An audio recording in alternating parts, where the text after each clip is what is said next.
আল্লাহ পাকের বান্দা যারা, ইবাদুর রহমান যারা, যারা আল্লাহর পথে খরচ করে কিংবা নিজের জন্য খরচ করে, সাহাবায়ে কেরাম নবী করিম সাল্লাল্লাহু আলাইহি ওয়াসাল্লামকে প্রশ্ন করলেন, হে আল্লাহর রাসূল, সবচেয়ে উত্তম খরচ কোনটা? নবী করিম সাল্লাল্লাহু আলাইহি ওয়াসাল্লামকে প্রশ্ন করা হলো যে মানুষ যে খরচ করে এই উত্তম খরচ কোনটা? হুজুর বললেন যে আন-নাফাকাতু আল-ইনফাকু ফি আহলিক, তোমার পরিবার পরিজনের পেছনে যে অর্থ ব্যয় করা সেটা হচ্ছে আল্লাহর পথে সমস্ত খরচের মধ্যে শ্রেষ্ঠ খরচ। পরিবারের পেছনে ব্যয় করা এটা আল্লাহর পথে দান করার সমতুল্য হয়ে যায়। জোরে করে সুবহানাল্লাহ। কারণ এই পরিবারের আমানত আমাদের উপর কে দান করেছেন? কে দান করেছেন? আল্লাহ পাক দান করেছেন। আমাদের জন্য যেটা করণীয় সেটা হচ্ছে ওয়াল্লাযীনা ইযা আনফাকু, ইমানদার বান্দা, মাহবুব বান্দা আল্লাহ পাক যখন খরচ করবে, লাম ইউসরিফু ওয়া লাম ইয়াকতুলু, সেখানে সীমা লঙ্ঘন করে অপচয় করবে না, আবার একেবারে সম্পদকে আটকেও রাখবে না।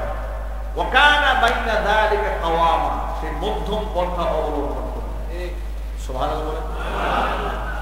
অপচয় এক জিনিস, কৃপণতা আরেক জিনিস। দেখবেন সব কৃপণতা এই যুক্তি দেয় যে না অপচয় জায়েজ না ইসলাম।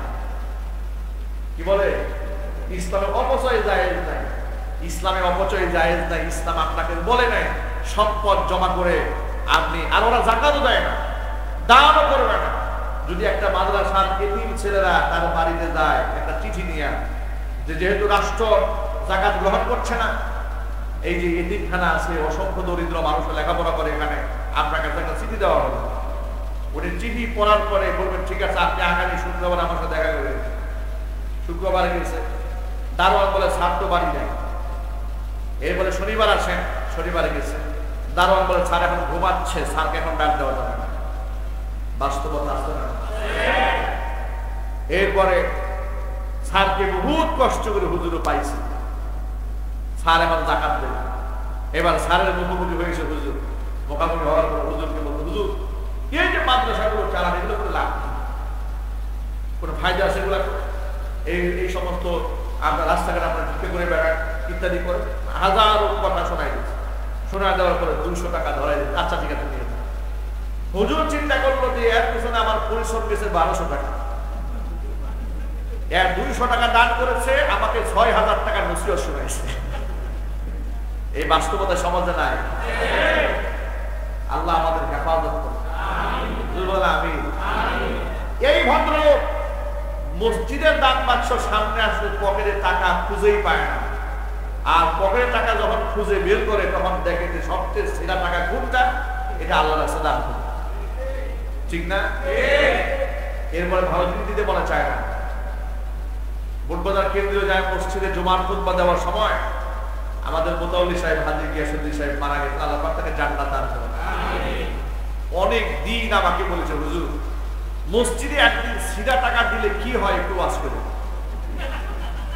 আমি বললাম মোতাউল্লি সাহেব এটা কেমন সাবজেক্ট হল? হুজুর আর পারি না, এমন এমন টাকা দান বাক্সে দেয়, এগুলো ফকিরেও নেয় না, দোকানদারও নেয় না, ব্যাংকেও নিতে চায় না। তো এই টাকাটা সে দেয় কেন?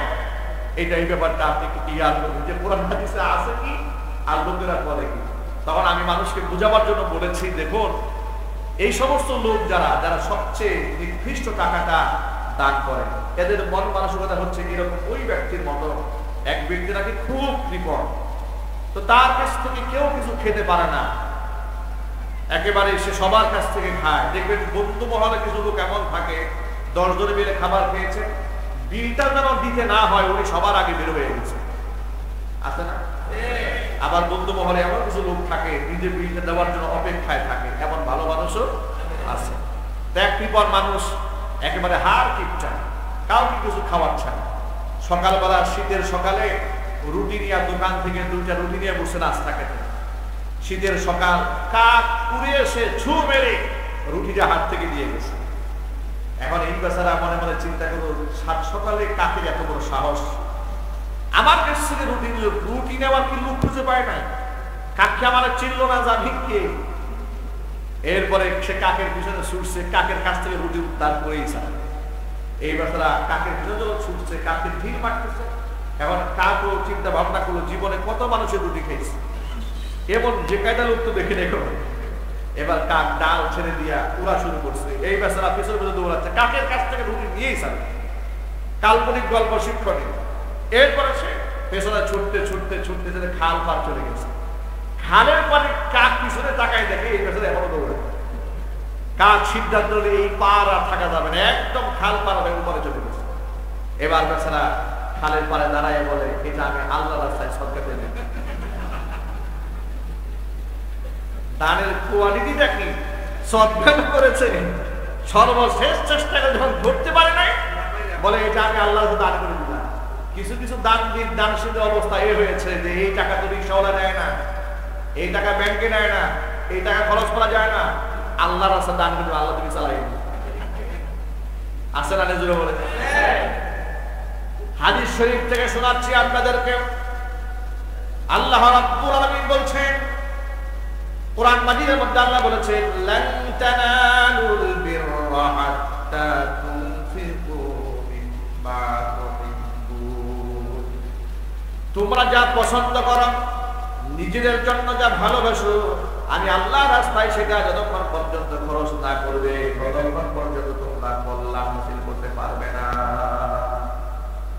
এই আয়াত যখন নাযিল হলো, নবী করিম সাল্লাল্লাহু আলাইহি ওয়াসাল্লামের সাহাবী আবু তালহা রাদিয়াল্লাহু তাআলা আনহু মদিনাতুল মুনাওয়ারায় সবচেয়ে বড় খেজুরের বাগানটা তার ছিল। তিনি দৌড়ে আসলেন, ইয়া রাসূলুল্লাহ, ইয়া হাবিবাল্লাহ, আল্লাহ কোরআনে বলেছেন আল্লাহর রাস্তায় সবচেয়ে প্রিয় বস্তু দান না করলে কল্যাণ হাসিল হবে না।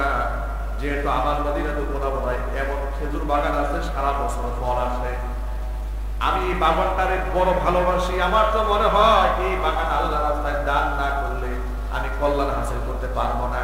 আমি আল্লাহর সন্তুষ্টি কল্পে আমার ওই শ্রেষ্ঠ ফলের বাগানটা আল্লাহর রাস্তায় দান করে দিলাম। আপনি আপনার গরিব সাহাবীদেরকে ডেকে ডেকে এটাকে ভাগ করে দিয়ে দেন। আল্লাহু আকবার। আল্লাহ নবী সাল্লাল্লাহু আলাইহি ওয়াসাল্লামের সাহাবী, এই সাহাবী আবু তালহা রাদিয়াল্লাহু তাআলা আনহু একদিন বাগানে বসে আছে, চিন্তা ভাবনা করলেন বাগানে সময় কাটাচ্ছি, ইবাদতে নামাজের মধ্যে সময়টা কাটাই দিই। তিনি বাগানের মধ্যে আল্লাহু আকবার বলে নামাজে দাঁড়াইলেন। এটা তো আমাদের জন্য বিরাট পরম সৌভাগ্যের ব্যাপার, পাওয়া যেখানে খুশি সেখানে আমরা নামাজে দাঁড়িয়ে যেতে পারি। আমাদের নবী মুহাম্মদ সাল্লাল্লাহু আলাইহি ওয়াসাল্লামের পূর্বে যত নবী দুনিয়াতে এসেছিলেন, যেখানে সেখানে নামাজ আদায়ের সুযোগ ছিল না, নির্ধারিত জায়গায় গিয়ে তাদের আল্লাহকে সিজদা দেওয়ার প্রয়োজন হতো। একমাত্র আমার আপনার নবী বিশ্বনবী মুহাম্মদ রাসূলুল্লাহ সাল্লাল্লাহু আলাইহি ওয়াসাল্লাম এবং তার উম্মার জন্য আল্লাহ পাক এই সুযোগ করে দিয়েছেন। হুজুর বলেন জুইলাত লানাল আরদু কুল্লুহা মাসাজিদা, গোটা পৃথিবীর সমস্ত জমিনটাকে আল্লাহ পাক আমাদের জন্য সিজদার জায়গা বানিয়ে দিয়েছে। সুতরাং ইদা হাদরাত আহাদুকুমুস সালাহ আহাদাকুমুস সালাহ ফালিয়ুসাল্লি, তোমাদের যে কারো যেখানে নামাজের ওয়াক্ত হয়ে যাবে সেজন্য সেখানেই নামাজ পড়ে নেয়। আবু তালহা রাদিয়াল্লাহু তাআলা বাগানের মধ্যে নামাজে দাঁড়ায় আছেন। সুবহানাল্লাহ।